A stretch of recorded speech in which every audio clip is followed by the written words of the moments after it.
Okay, nice to be here to begin with. I'm always happy to be able to participate in our webinar series, and there will be a lot of these in this academic/school year. So pay attention, please, all of you who are participating in this webinar today.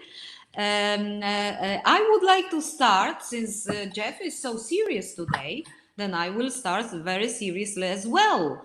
Yes, no jokes, just serious stuff about Geoff. So now pay attention. Geoff is a Geoff is a freelance consultant in the field of language training, language testing, and teacher training as well. Yes, and he is particularly interested in English for specific purposes. So, for example, English for technical purposes, English for business purposes, that is the area that I'm particularly interested in, but also, and that is a very interesting area, aviation English. He is also interested in implementing the content, approach and methodology of the Common European Framework. So that's what we all of us have to deal with in both language courses and language testing. That is especially a very difficult area, and I would like to appeal to Geoff that maybe in future he could have a webinar for us about testing. We were, to just share the secret with you, we were with Geoff in the process after preparing Business English Conference at Krakow University of Economics. We were in the process of preparing testing conference, yes, TSIC conference with TSIC, but coronavirus spoiled everything. We hope to come back to this issue because Geoff has already been thinking about organizing an online conference about testing. So I will keep my eyes on Geoff's ideas, and hopefully we can arrange this maybe even this year. Think about it, Geoff.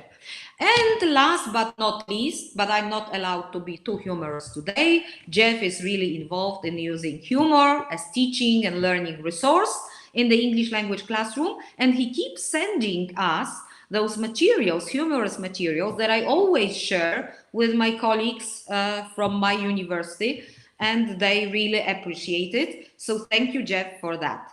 And last but not least, other areas of interest: adult education, curriculum design, e-learning, higher education, curriculum development, education, generally speaking, research, translation, tools and technologies, educational technology, interpersonal skills, intercultural communication, public speaking, teacher training, languages, English as a second language. Over to you, Geoff. Just okay, thank you for those many kind words, and it's nice to be here. It would be much nicer to be in Poland. This year, I've only been in Poland once, and that was in January before all this started. But normally, I'm in Poland at least 5 or 6 times a year. Perhaps it will be better next year. Let's hope. As Lucina has said, I have many different interests in IATEFL and language teaching. Some more serious, some not quite so serious. Today is a serious matter because it's a question of how we respond to what is happening in all over the world at the present time. All right. And about 6 months ago, I was suddenly confronted by the university here in Dortmund. I live here in West Germany, in Dortmund, and I was told in 3 weeks' time, all your courses will have to be online and no longer live. And so quickly, I had to try to transfer everything to online teaching. And what I'm going to talk about today is looking at what I did. And because one of the most important things I thought I had to do is to try to keep as close as possible to the type of teaching I did before. And basically the ideas I'm going to express today are: how can I keep as much as possible, as far as possible, to the ideas I normally use, the approach I normally adopt when teaching. And perhaps I should just say my teaching is basically English for special purposes, technical English, business English, English for social sciences. I'm now starting a course on English for urban planners at the levels of B2 and C1. I'll come to that a bit later, but that gives you an indication of where I am at the present time. The title was a little strange. I'm not quite sure whether you were able to follow the title. The old, the new, and the new old. What I'm trying to say is that here we have the old, and perhaps one or two of you are getting a little bit nostalgic when you see this photo. That was the old, the classroom. And even though I took this picture not in my classes, I took it from the internet, even though the people in this picture don't quite look as interested as they perhaps should be, it still shows the kind of approach, the kind of arrangements we were able to have until March this year. Now we have returned to the new, and this I normally work with Zoom, because Zoom is a far more advanced program, and I'm able to do lots of things, which I'll come to in a moment, that I can't do with Click meeting this evening. But I'll show you some of the things I try to use in the classroom. So the old was the classroom, the new is the Zoom room. And now we come to the new old, because I'm sure one day after the pandemic has finished, we will be able to return to the classroom. But as this picture shows, perhaps not 100%. Perhaps the term they're using at the moment is the word hybrid. We'll have a mixture of new and old, of a classroom and Zoom room. And I think there's a lot of potential in that. So what I want to show as well this evening is how we can transfer the old to the new, so that when we go to the new old, we will have ideas for using both classroom and Zoom room. Now, what I intended to do was this kind of questionnaire, but I found that I can do it quite simply with Click Meeting. So I'm going to show you two questionnaires, and I'd like you to answer the question. The first question is, do you already have experience in online teaching using a program like Zoom or WebEx or Click Meeting? Just click on one, and this will enable me to see how experienced you are with such systems. So I'll give you a few seconds. Do we have experience? Yes, some experience, little to none.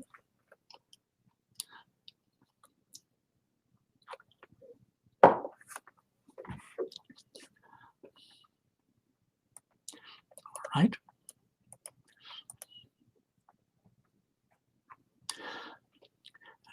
18, one or two more. It's anonymous, we can't see your name, so there's no need to hide behind the camera. So just another 10 seconds.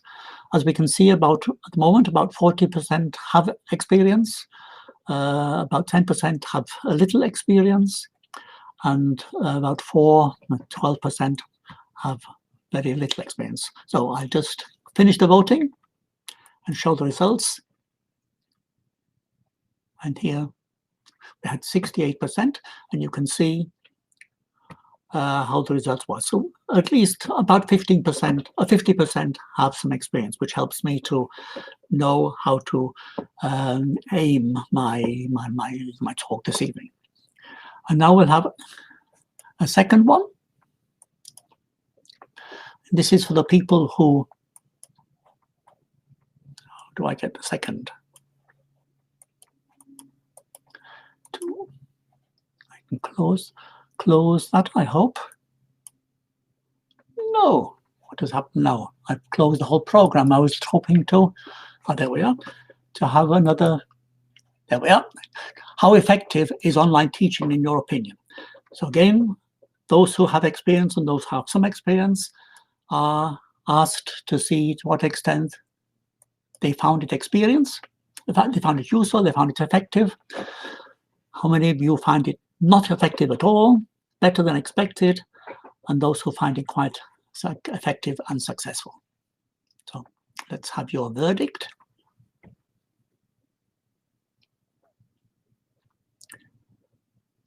19-20 people so far.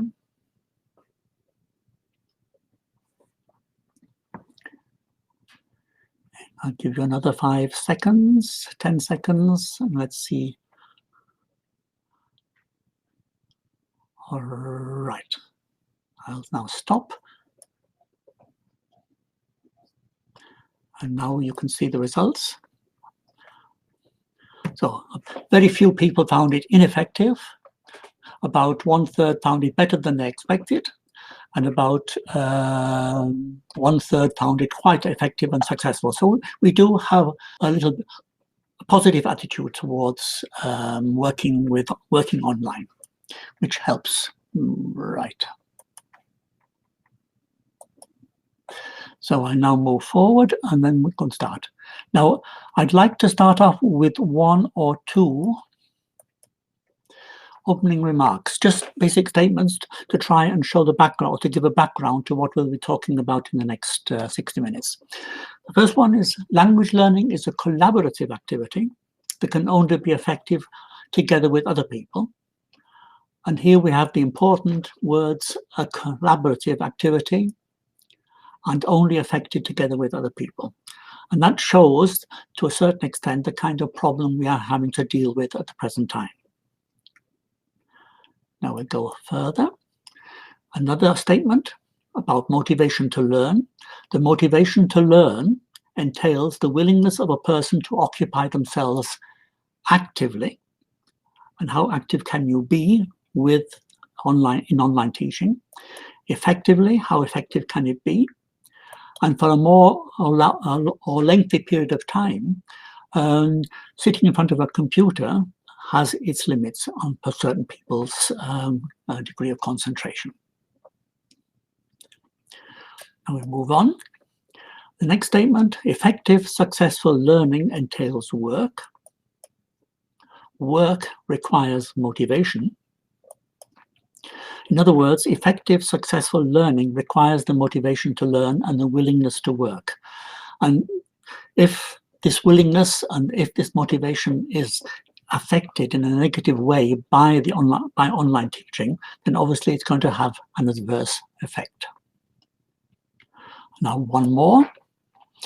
For me, there are 4 essentials that people need to fulfill, or a course needs to fulfill, in order to achieve effective and successful learning. The first one is autonomy, the feeling that you are involved in the process, that you are not just learning what the teacher says you have to learn, that you are able to make it, that you are able to have influence on what is actually taking place.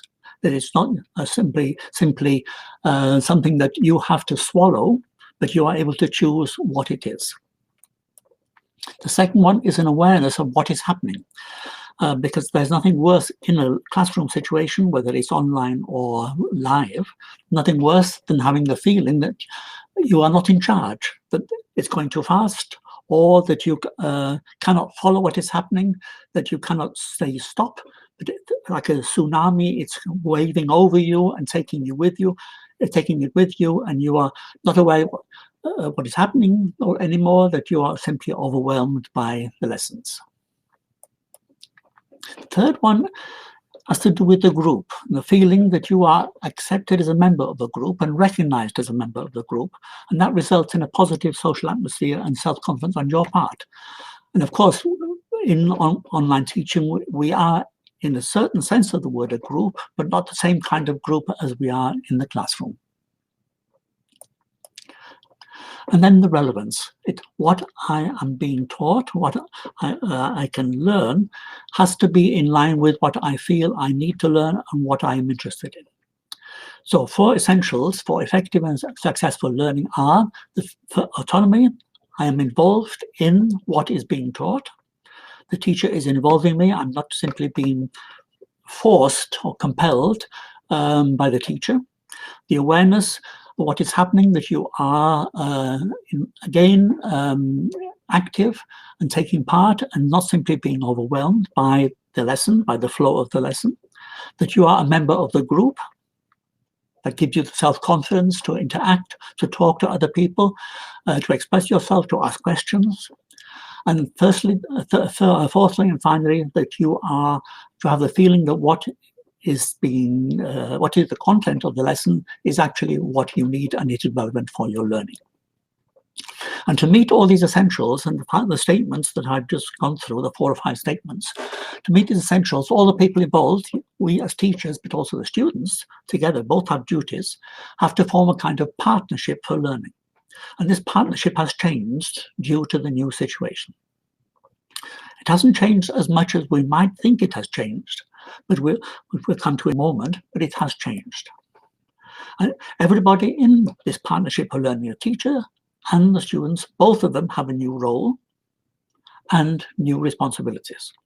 Not completely new, not everything is new, but there has been a shift in the role that the teacher and the students have in this new situation and the responsibilities that they have within the group. As teachers, we are used to creating a partnership for learning in the live classroom. We've been doing this for years. We know that we have to form a partnership with our learners, they with each other and with us, and that makes teaching more effective. In the live classroom, we can do that. How do we transfer that to the new situation with the online classroom?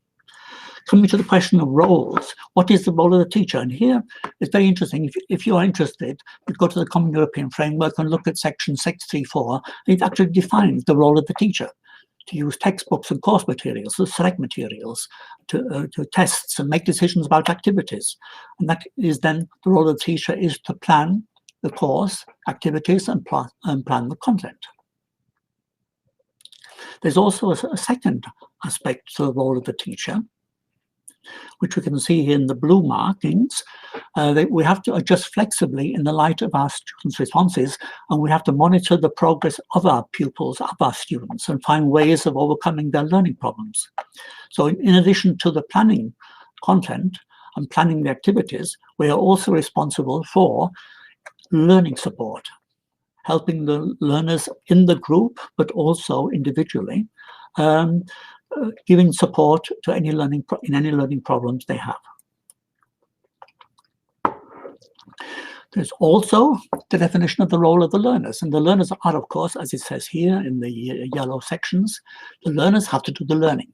We can help them, but we have to do the learning, and part of the learning is that they have to be active. So the learners are responsible for active involvement in the lesson. If they are not active, they will not learn so efficiently and successfully as if they are active.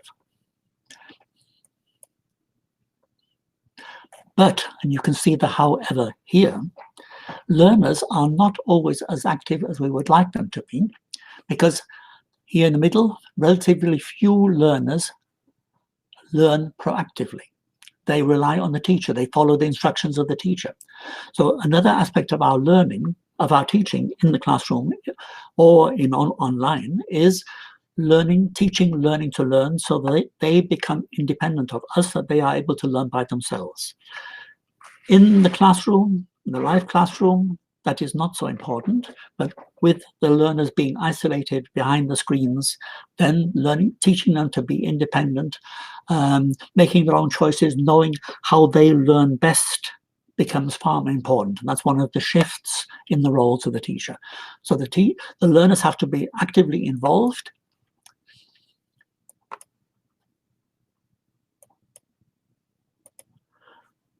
Oh, there we are. Autonomous learning in and after the lesson becomes essential. So the role of the learner is active involvement, but also learning themselves, because we are not able to involve ourselves in the learning process as easily as we are able to in the live classroom. So that widens our role. Not only do we have the two roles I mentioned before, which is to make students give learning support and to choose materials and activities. We also have to make the learners more active. We have to make sure that they are being active in the classroom, which was, again, easier in live situations. And we also have to promote learning to learn. So, as we said before, language learning is a collaborative activity, only effective together with other people, and we've seen why, because of the roles and responsibilities of the people involved. But in the second statement, which we can now see, learners and teachers are involved in two challenging processes. On the one hand, the process of group dynamics, making sure that the group dynamics are working properly, that the interaction is functioning, the people, and one of the essentials was having a group atmosphere, a positive atmosphere to promote group dynamics. And on the other hand, the actual language learning process. Or to put it a little bit more clearly, we are responsible for two important processes in the classroom. Firstly, the language learning process, which consists of organizing the content and the methods, but also promoting the learner's learning success and the process of group dynamics. We'll now move on. Normally, in this situation where I'm sure we are developing nostalgia seeing this picture, when teaching face-to-face like this, we have learned to automatically take on these roles, and we're used to teaching this way. But in this situation, this is not always possible.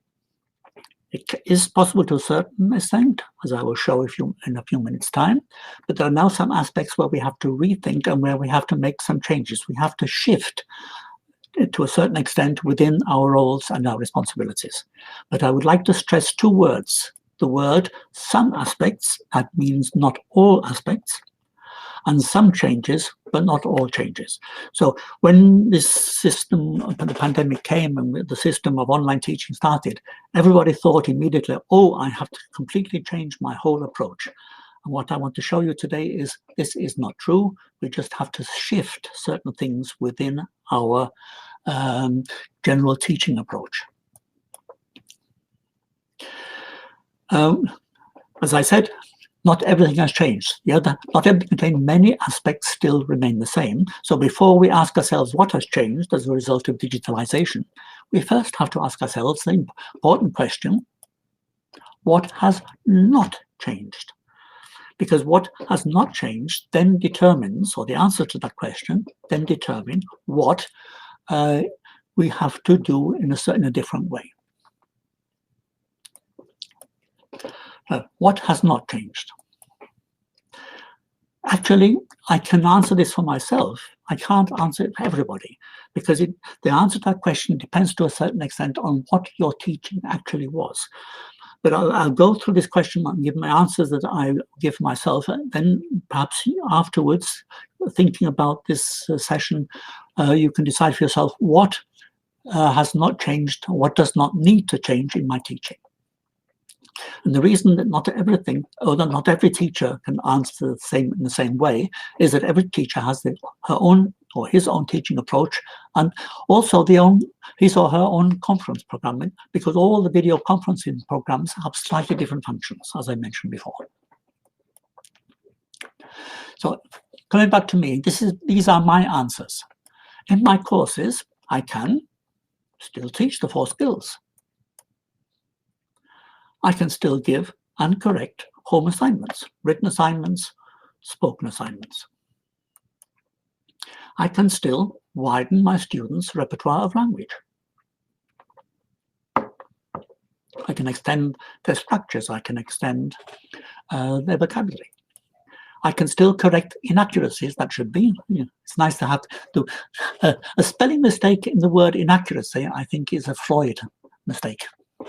Very interesting. Correct mistakes in the use of language. I can still do this in the new situation. I can open with Zoom, not with, I don't think with Click Meeting, but with Zoom and with WebEx and some other programs I know, I can put people into groups. I can make them do pair work. They can work individually, or I can work as a plenary. So I have all these options just as I had in the live classroom. I can work with handouts. With Zoom, I can send them handouts. I can play videos that everyone can see. I can play audios that everyone can hear.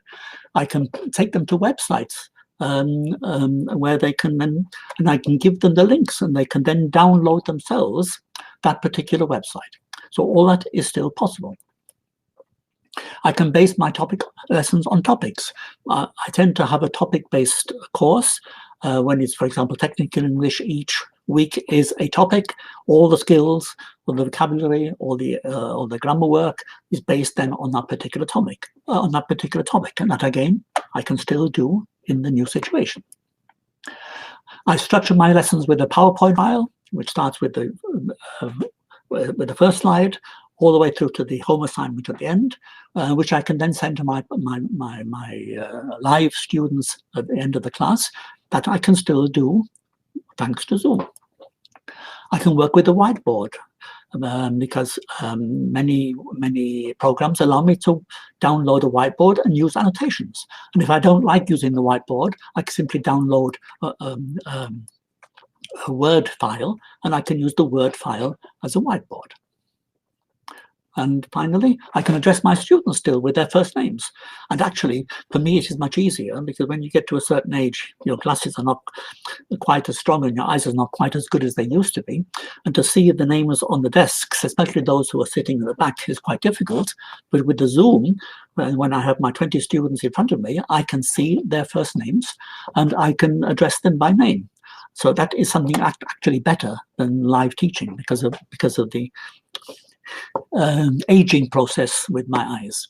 And finally, I can still achieve a relatively high degree of interaction because I can use group work, I can use pair work, I can mix people with people the whole time. So the interactive patterns are still possible. And if we look at that overview there, you can see I can still implement a large number of teaching features that I have used before. And this I find interesting, that I found very interesting because it did help me when I had to transfer. And that is, there I would agree with those people who in the second of the polls I asked you to fill in at the beginning, they said better than I expected. And it definitely is better than I expected. So what that means is that all teachers have to decide for themselves the extent to which their normal classroom lesson plans, content, methodology, can be retained online with the help of the program they have. So what was my basic approach? What program do I now have? What can I do? What can I transfer from my basic approach to the online classroom with the help of my program? And this is where I have a slight problem with many of the workshops that are now on offer for online teaching. And if you go to a conference, if you look at publishers' websites, if you go to all kinds of webinars, which now concern themselves, obviously, with the present situation, what they nearly always tend to do is to give you a number of individual activities.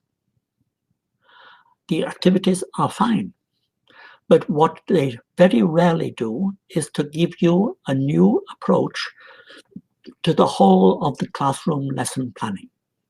And this is my major point today. It's nice to have lots of little activities, but what we need to do is to move to a new lesson plan that it's not a complete change, as I've showed you already, but to shift where necessary to a new kind of lesson plan. And that is the point of what I'm trying to, my aim today, which is to show that find a strategy, an overall strategy for the new lesson plan, and then you can put in all the activities, all the very good activities that you can find on the internet, on publishers' pages, on experts' pages, but make sure that you have your overall plan, otherwise the individual activities will not be sufficient. So what has changed? There we're seeing what has not changed. What has changed? The whole setting. And here are a list of things that I have noticed have changed, and the things that I have to take into consideration when I need to adapt and to shift from the one scenario to the other.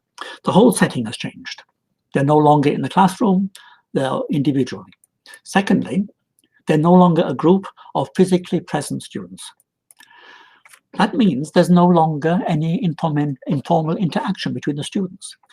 And I'm sure you've had the same experience.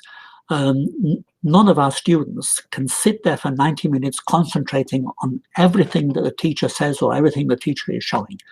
Everybody has seconds, even the teachers have seconds or minutes where they're no longer in full concentration. And to have a student sitting next to you at the moment where you haven't quite understood or you didn't quite hear what the teacher said is very important. And so this lack of informal interaction, things like, what did he say? What are we doing now? Those questions are not possible because they can't easily interact with each other in this the Zoom situation that you can see on the screen at the moment. So this informal interaction is no longer there, and that is a big gap in the classroom experience. There's a risk of students hiding. I'm not quite sure if you've heard of Zoom ghosting. Zoom ghosting means they switch off the camera, and you don't, as a teacher, don't know if they're there or not. In fact, it is becoming a very serious problem because the visual aspect is an important part of interaction, language communication anyhow.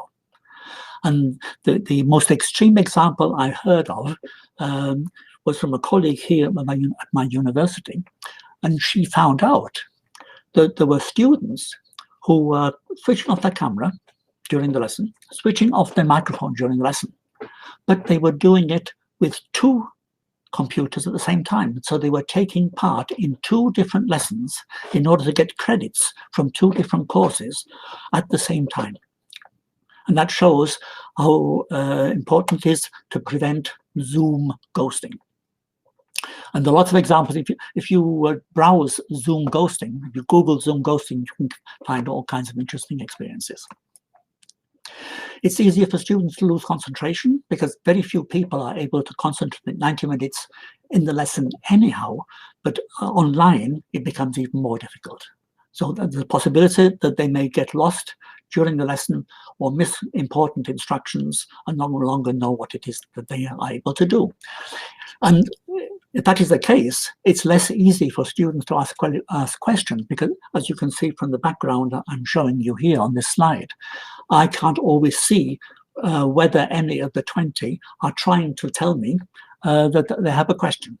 And it's easy for me, because I'm concentrating on other things at the same time, it's easy for me not to notice that they're trying to ask a question, in which case if they have no person sitting next to them and they can't get my attention, there's a risk that they get lost. There's a risk of isolation, which can lead to loss of motivation. There's a risk of not always being able to follow, because if they miss an instruction, they can't follow. And if that happens a few times, then it will be have an adverse effect on their motivation. There's a risk that lesson speed is too high. When I'm in class, I can see people, I can see the students, I can see their faces. I can see if their faces are getting red, and then I know I'm going too fast. I can see if they're getting bored, and I know I'm going too slow. That is not possible when the size of the person I can see is as it is on the screen at the moment, when there are 25 people in front of me. There's a risk of them not knowing how to design their own learning.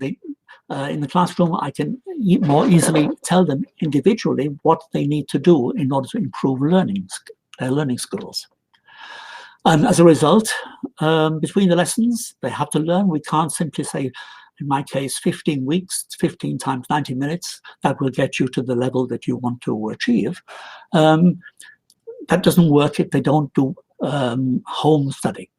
And if we can't give them, so we have to give them ways of improving their home study techniques in order for them to be able to learn out of class more. And there's a greater risk of that the content we are dealing with is less relevant because they're not as easily able to have an influence on the use of the language that we are teaching them. There's a risk of frustration from technical problems. I was very lucky. That hardly happened in the 15 weeks. Even in the exams, it didn't happen.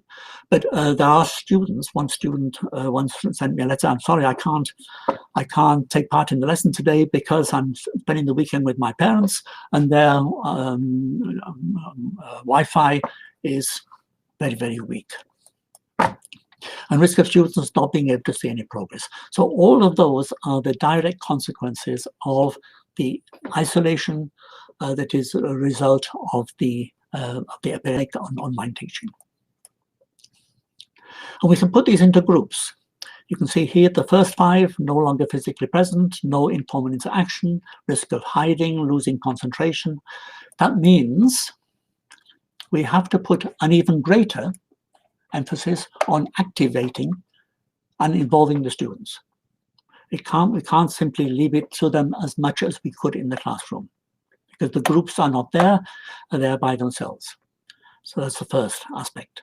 The second aspect, we go back to the list. You can see here, again, in orange, easy for students to lose concentration, risk loss of motivation, risk that they're not always able to follow. There's a greater need for the teacher to orientate the students and to provide a structure that they can follow. And the third aspect, again, you can see the orange markings, easy for students to lose concentration, loss of motivation. The risk of lesson speed is too high, being too high or too slow. The risk of not knowing how to design one's own learning. I need, as a teacher, to provide greater learning support. I always have, but an even greater need to provide learning support during the lesson, but also from outside the lessons. The fourth aspect is, you can see here the orange markings again, too fast, too slow, relevance of content, possible technical problems, perhaps they can't see any progress. Here, I have to reassure them more than ever before. Give them a kind of extra motivation by reassuring that the problems they have will be able to be solved, that the situation they are in is not as bad as they might think it is.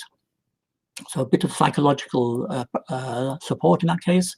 And finally, risk of isolation, loss of motivation. They are not able to, perhaps to see progress as easily as they did before. So I have to give them more feedback. I have to make sure that there's more feedback taking place in the classroom. So we have 5, and these are my 5 aims in this shift of role and responsibilities. I can still do lots of things, as I showed you before, but I have to give greater attention, greater emphasis to these 5 aspects than I do in the classroom. I always did give emphasis to these particular points, but now even more so to meet the difficulties that are arising as a result of online teaching. And this applies to the 4 essentials that I mentioned before: the autonomy, the awareness, the recognition, and the relevance. All those mean, because of the online situation, I have to give greater stress, or put greater stress on, or give greater emphasis to these particular aims.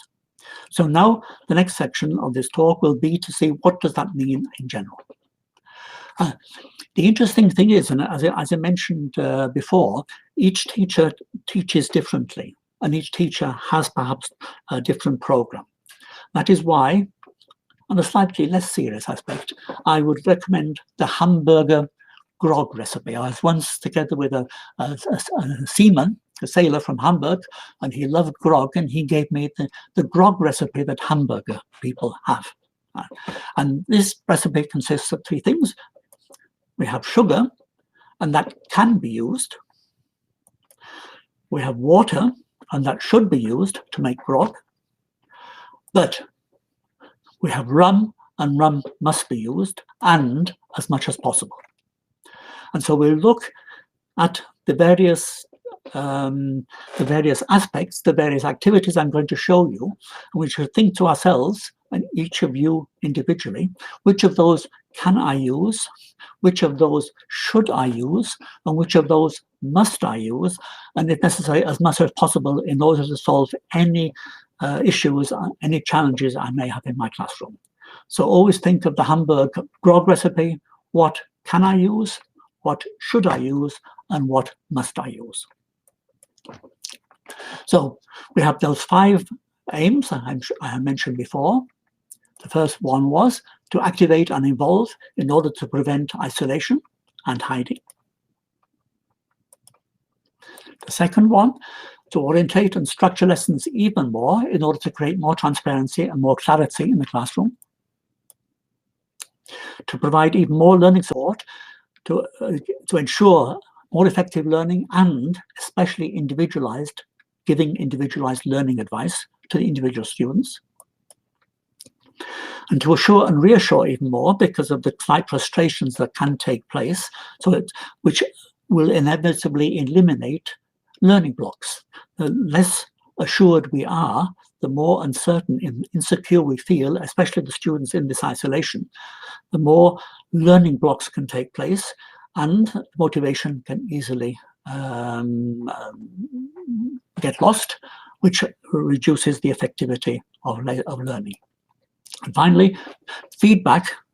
Feedback has an even more important role, and this feedback involves the students in the learning process, the students to the learners, the students with the teacher, the students, and the students between themselves. Because feedback, peer level feedback, is just as important as teacher-based feedback. So now we'll look at some actual activities. What do I do in order to achieve these various aims? And here it becomes more practical. So my first aim was to activate and involve people even more to prevent them, to prevent isolation and to prevent the students hiding. And here with Zoom, of course, I can plan in as many phases of pair and group work as possible. And my first reaction when I first started doing this was, how many times can I actually, in the 90-minute session, how many times can I actually put them into groups and into pairs? Would it not lose a certain continuity in the classroom if I did it so much? And I found out they want it at least 3 times per 90-minute session, especially in the first lesson. And if possible, within the first 10 minutes of every lesson, because the longer it takes from the beginning of the lesson to the first group work, the less time they have to find their way into the group. And also, not only in the first lesson, but especially in the first lesson, to keep changing the members of each group. Because if there are 20 students and they are all working together as a group the whole time, 3 times, that doesn't have the same group dynamic effect as changing the members of each group.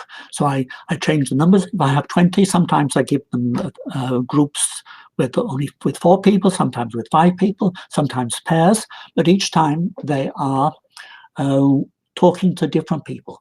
And so you can, within a very short space of time, even in the very first lesson, you can actually create a group identity, which then builds up in the course of the year. And even in my group of technical English students, where I started with 22 students and finished with 21, and that is an optional course. It's an elective. It's not a compulsory course. They found, but in this way, that they became members of the group, and they started talking to each other. Even in the plenary situation, they were talking to each other using each other's names, and that showed that they felt members of a group. And when they are in groups, we must not simply leave them in the groups. We should always go in, not simply to listen in, to find out what they're doing. I usually go in, see if they're talking English, which is normally the case, and then go to the next group. But I want them to have the feeling that I am there just in case.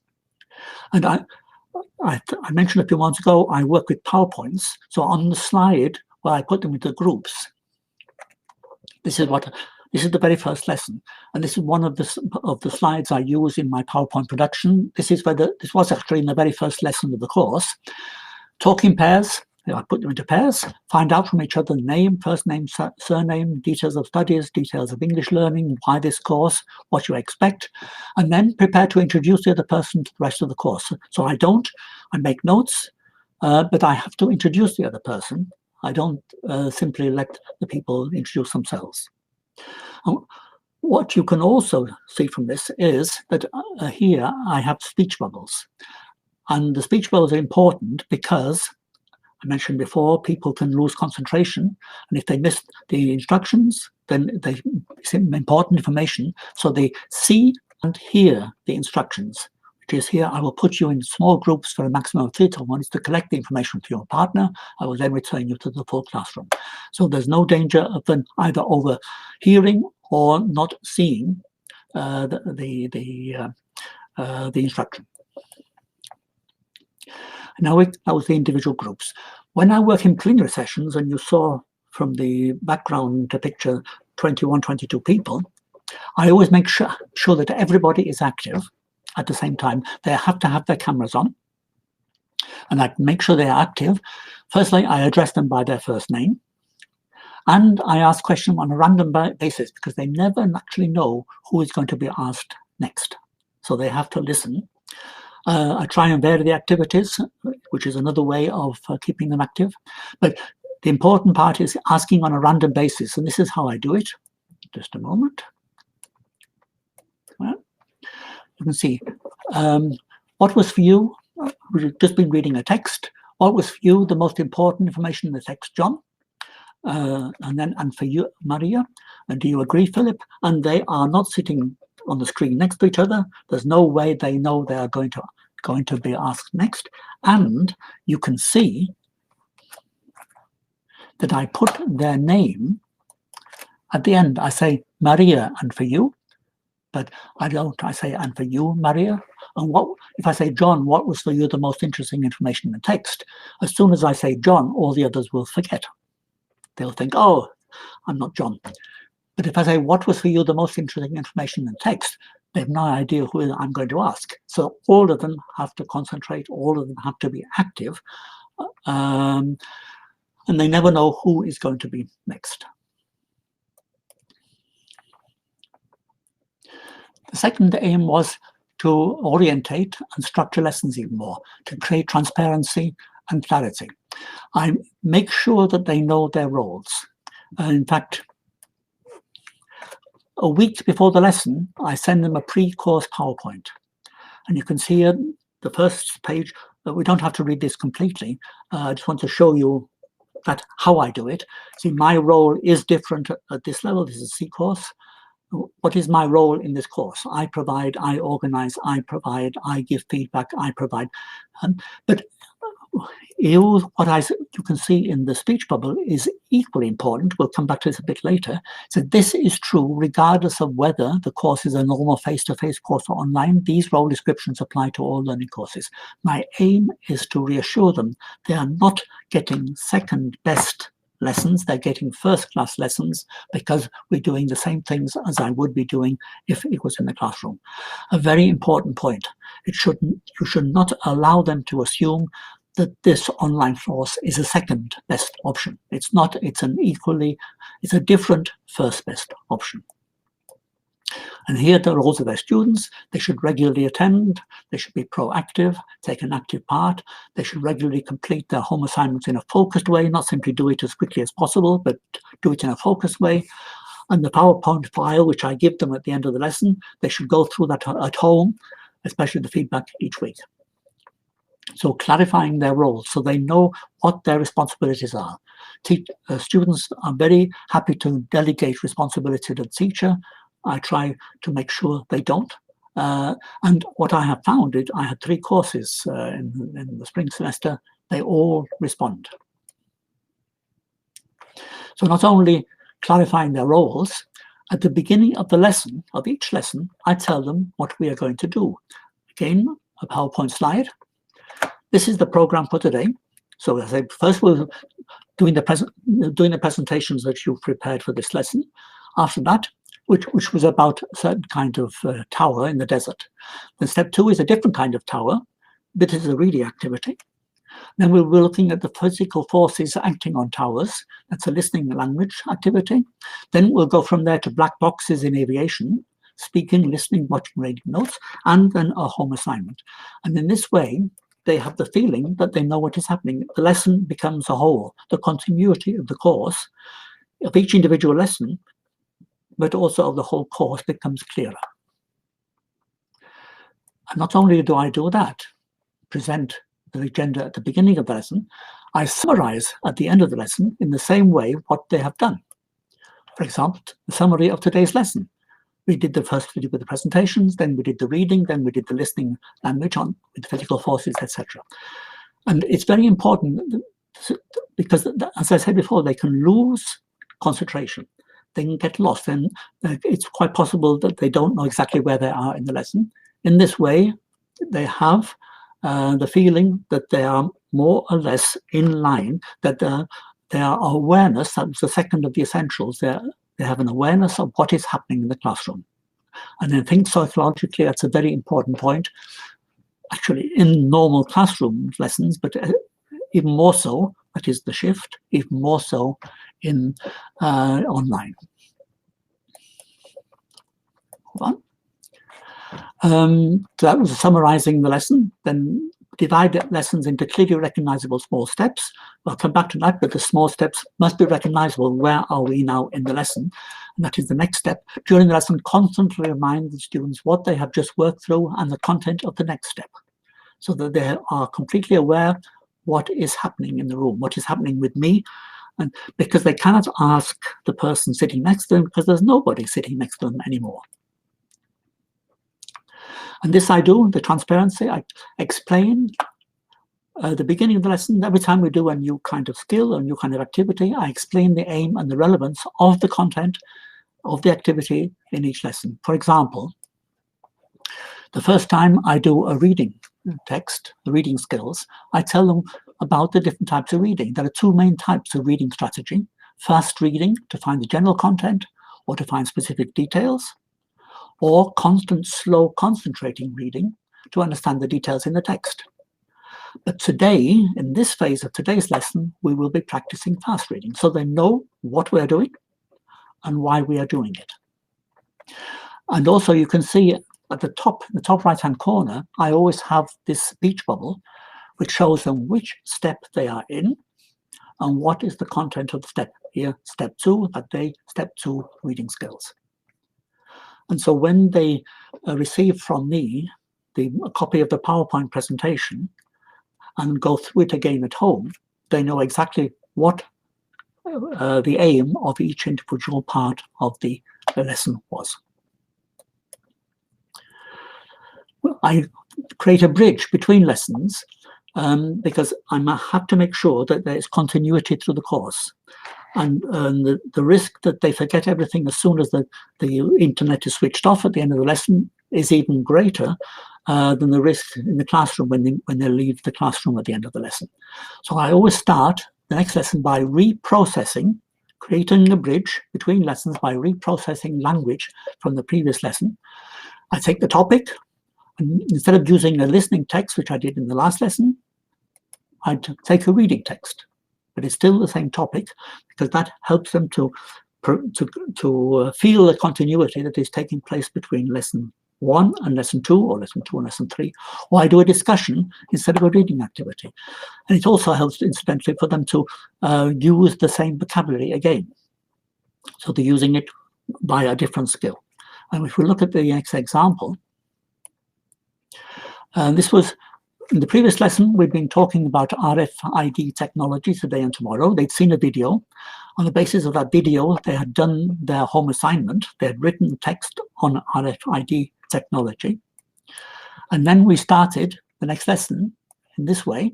Watch the video, the new video, and note out details that were not mentioned in the video you worked on in your last assignment. So I'm picking up where we left from, the vocabulary, the language that was used in the RFID technology. In the video they saw the week before, which they had, the language they had used in their assignment, written assignment, which they sent me. And then they now watch a new video and decide what is in the new video that wasn't in the old video. And then they have to report. Firstly, they go into groups. I put them into pairs. So the plenary session disappears. And so they are everyone is active because there are only two people together and they have together to make a list of the new information. And then one of them reports to the whole class what they have found. All right, so that was the creating a bridge between lessons, guaranteeing the continuity. And here again, you can see that I give instructions in writing and speaking. So move on. Give easy to follow instructions written and spoken on the principle of redundancy. If one is sufficient, that's fine, but if they haven't seen it or they haven't heard it, they have at least two possibilities, two chances of seeing the instruction. And I use visuals to focus on the important content, because very often on a slide like this, there's a lot of information, especially here. That is why, incidentally, I've used a lot of red to highlight the important words. And it is important to highlight, because if there's a whole page, they can't you can't rely on them knowing what is the most important thing on the page. So either I put a speech bubble, which points to the important aspect, which is here. You can see here the chat in Zoom. I can use the chat line to make available a text, and then I put this on the chat line, and then they can download from the chat line the text that I want them to work on. Or if there's something important on the slide, I use a red rectangle like this to show them that is where you should be looking. Because it's very difficult for them, especially as they're not teachers, very difficult for them to know exactly what is the most important aspect of that at that moment. So then, easy to follow instructions. I mentioned before, every step make it clear what the important content is. Build a bridge to what is known. We've mentioned that before. Move on. Offer tips on how to learn. Very important, because they don't know how to learn, so I give them for home study tips on how to learn. Just quickly, for example, very often they think the only thing I have to do with vocabulary is to have a list of vocabulary, and then I concentrate on the input. They forget that they have to learn the vocabulary, which I call throughput, and that they have to learn to be able to use the vocabulary actively, which I call output. And we practice input, throughput, and output. Or what I often find is that they don't know what kind of learning style they have. And I give them, again, we don't need to read this. Anybody who wants this program can have the program, the PowerPoint presentation from me, it's no problem. They don't know their learning styles, so I show them the different kinds of learning styles. With arrows, I show them what they can do if they are that particular kind of learner. Yeah. And as many times as possible, I give them this week's learning tip. So a constant source of learning tips every week in the PowerPoint presentations. I give them links to useful websites for further practice if they want to go further in their homework, in the home study. For example, this was my learners at C1 and C2 level have problems with commas. Even English people have problems with commas. But here there are two useful sites. The first site, the Grammarly site, is like this. It gives very useful instructions, when to have a comma and when not to have a comma. And the other site is an activity like this. Should you have a comma in these boxes, yes or no? And they can work through it, and then they receive automatically at the end the information, how many of them are right, and why the individual ones are right or wrong. So that gives them the opportunity to do that.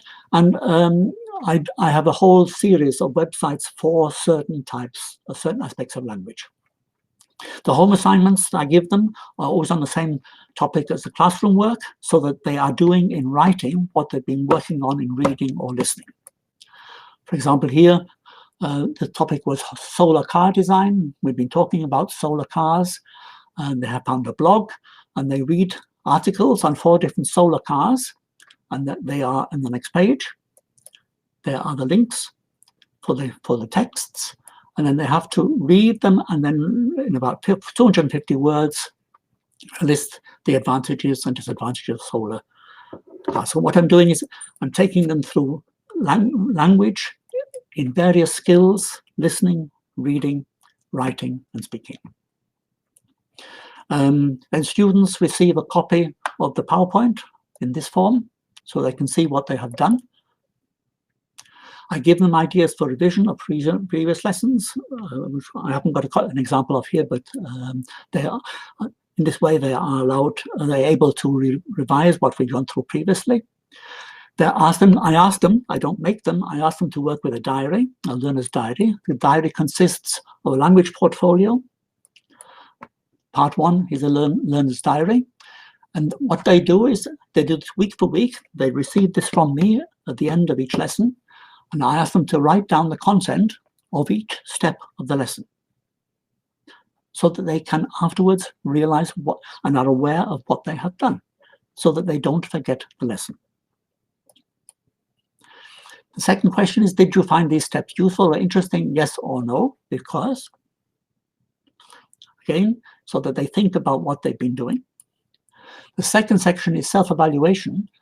Read the following statement and give yourself, where appropriate, a score.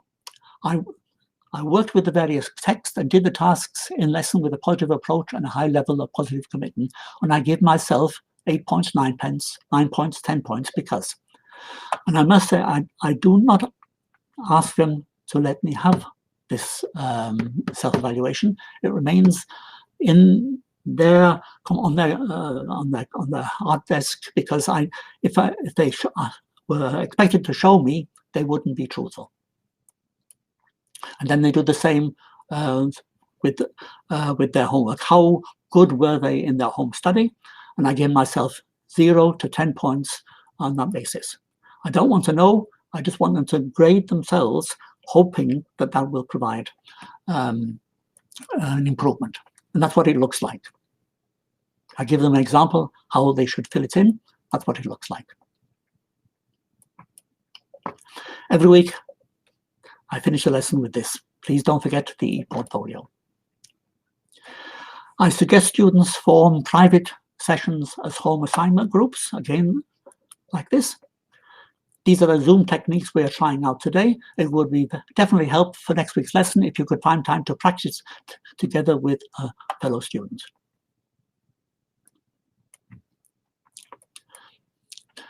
And I give them advice on home study. Again, this is in the pre-course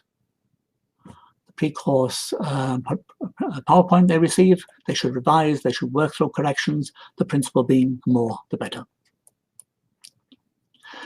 I try to ensure and reassure them and eliminate learning blocks that I mentioned before by playing down the differences between face-to-face and online teaching. They think like, these comments are true regardless of whether the course is face-to-face or online. The role descriptions apply in all situations. The only difference between my normal C1 course and this semester C1 course is that on Tuesdays we're going to be in a virtual classroom. Yeah. It's important to prevent uncertainty, confusion, this feeling of second best. This is the pre-course information they receive on their roles, on my role, what C1 is. Very often they don't know what C1 is, so I give them the definitions. I offer help proactively with a kind of what I call a surgery. For the first 2 weeks, I'm offering an online C1 surgery from 4 till 4:30. They can simply come in on Zoom. Make sure they know what they're doing and why. We saw an example of that with the reading, training reading skills, the different types of reading. But always make sure that they know what they're doing. Proactively offer feedback after each step of the lesson, at the end of each lesson, after every home assignment. And so that I collect mistakes from the home assignments like this. These are examples taken from actual students' assignments, and then I correct them, or I ask them to correct them like this. Sometimes like this. Here are important mistakes. That's why the X in red. And then we go through the important information. So that when they receive from me at the end of the lesson the PowerPoint presentation, they have possibility of referring to all these corrections. They send me their email. They email me their homework. I correct it, scan it, and send it back to them. Self-evaluation by the students. What do they do with the learner diary I showed you before? And I asked them to collect all their work. So I give them this kind of Windows structure, my portfolio dossier week 1, the lesson, the PowerPoint, the text used in the lessons, how they should collect all the material that they receive during the lesson. Right. And then at the end of each lesson, I ask them to give feedback on the lesson so they can say how they felt during the lesson. So to summarize all that, we're just about getting to the end of the session. My perspective is methods and content have hardly changed. I have been able to do most of what I did before. The technology has changed, but apart from that, many of the things I did before, I am still able to do. I have to be fully aware of the new setting that I went through, all the differences that you saw on the slides. There's a need for a more proactive approach. I have to be proactive in offering help, in activating them, in involving them, in giving them more orientation, structure, and transparency, in giving them learning support, in providing feedback. These suggestions, and all the things I've gone through so far are just suggestions. They're based on what I have been able to implement in my courses with my teaching approach, with the systems I have at my disposal. The tips and techniques shown may be equally possible in other teaching contexts. This shows what I have tried to do, and it is definitely worth exploring what of those can be, should be, or must be adopted. However, all of this applies to classroom teaching as well as online teaching. Awareness of these aspects makes us better classroom teachers and will make us better classroom teachers after our present situation, as well as online teachers. And it will also apply in future, as I said, whenever we revert to the normal classroom, when we go back. And I'm sure we won't simply go back to Zoom. I'm sure that there will be a certain amount of Zoom in the future, Zoom and Zoom. So all the things I have shown you, remember the Hamburg grog recipe.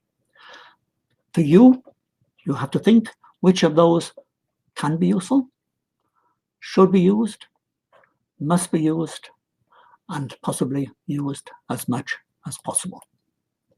So thanks for coming to the webinar. Feel free to ask questions, give comments. I'm not quite sure how much time we still have, but I see one or two questions. Do I check the diaries? No, I don't check the diaries. I get feedback that they do fill in the diaries, but if I check the diaries, then they wouldn't give themselves the correct grade. Do you plan the time allocated for each activity, or do you always respect that time? I try to make sure that that the groups work more or less in parallel. It does go a little more slowly than in the classroom, but I try to give them as much time as they need, but I also push wherever necessary. Could we get the presentation, please? As I mentioned before, I'm perfectly willing. If we were using Zoom, I would be able to put it into the chat line and simply allow you to download it. That is not possible. You have my name, Geoff Tranter, Geoff.Tranter, and then it's at IATEFL Poland, IATEFL or ORG Poland. But if you go onto the IATEFL Poland website, there's a section who we are, and you'll find my name as one of the members who is responsible for public relations work, and there you will find my email address. I hope that helps, Isa. And I think let's go. Any more questions? Thank you for the positive feedback. As I say, I like feedback as well. So as we all do, and that is why it's important that feedback in the classroom is not only teacher-student, but student-teacher and student-student. Yes, it does. Preparation, the first time, more preparation, yes, but now I have these things and I can adapt them to my new courses, which start in 2 weeks' time, and it will be a lot less preparation than it was before. So once you have your item bank of PowerPoints, then it becomes easier. There you see, somebody has put, yeah, thank you, Gosha. Gosha has put my email address there, so you should copy and paste that, and then I will send you the presentation as a PDF. Sarah, do I plan the time, and do I always respect that time? I plan, but I'm flexible to a certain extent, but I still have to fulfill a curriculum each lesson. But sometimes it does happen that I don't do everything that I did plan to do. But as much as possible, I try to find a compromise between the time I think they should need and the time they actually take.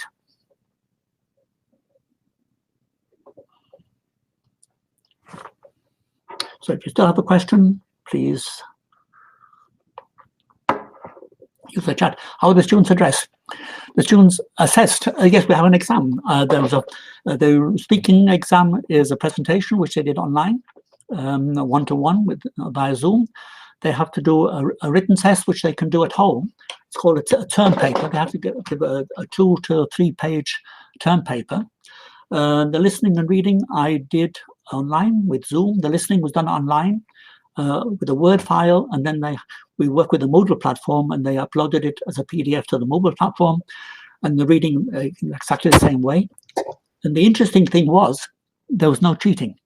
I checked, and the grades were so different and corresponded more or less to my expectations that I'm certain there was no cheating. Could I have the slides? Yes, Mohammed, you saw just a few centimeters above your chat contribution, you can see my email address. Send data again. Thank you, Kosha.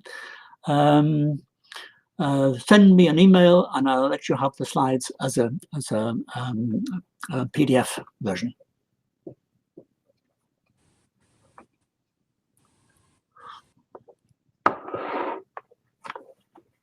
Okay, Geoff, I have just visualized myself, and I would like to thank you on behalf of all of the participants, myself included, of course, and IATEFL Poland. Yes, very. Okay. That was so much of it, so much inspiration that I think that I also need to go through the content of your slides. That's really, you know what to do. wow, wow, you've created wow effect. I hope so. I mean, I have developed these ideas because I needed to, and so I don't see why other people shouldn't profit from these ideas. You could write a doctoral dissertation about it. If I were a little younger, I might consider that, yes. Well, thanks to everybody for coming, and thank you for the thank yous. I hope it has helped, and please remember, it's not so different, and that is the message you must also give your students. It's not so different. It's not, online teaching is not second-class teaching, because we as the teachers are adapting. We're shifting slightly our responsibilities and our roles, but trying one or two other techniques which will help to make it just as successful and effective as a real class.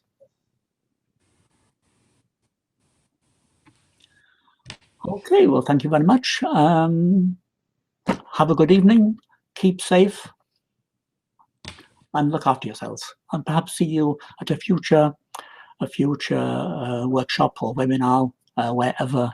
Hopefully, not only in front of the computer, but sometime at an international conference.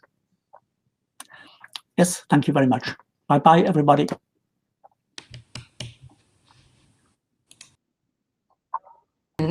Bye, thank you. That was excellent. So now I'm eliminating myself verbally and visually. I hope you are not eliminating yourself. You may be removing yourself. Just elimination from the screen. That's just from the screen. You remove yourself from the screen, yes. Okay. But we can do something on humor if you wish in spring. Yes, and another subject is also, this is what I realized today when I was introducing you, testing.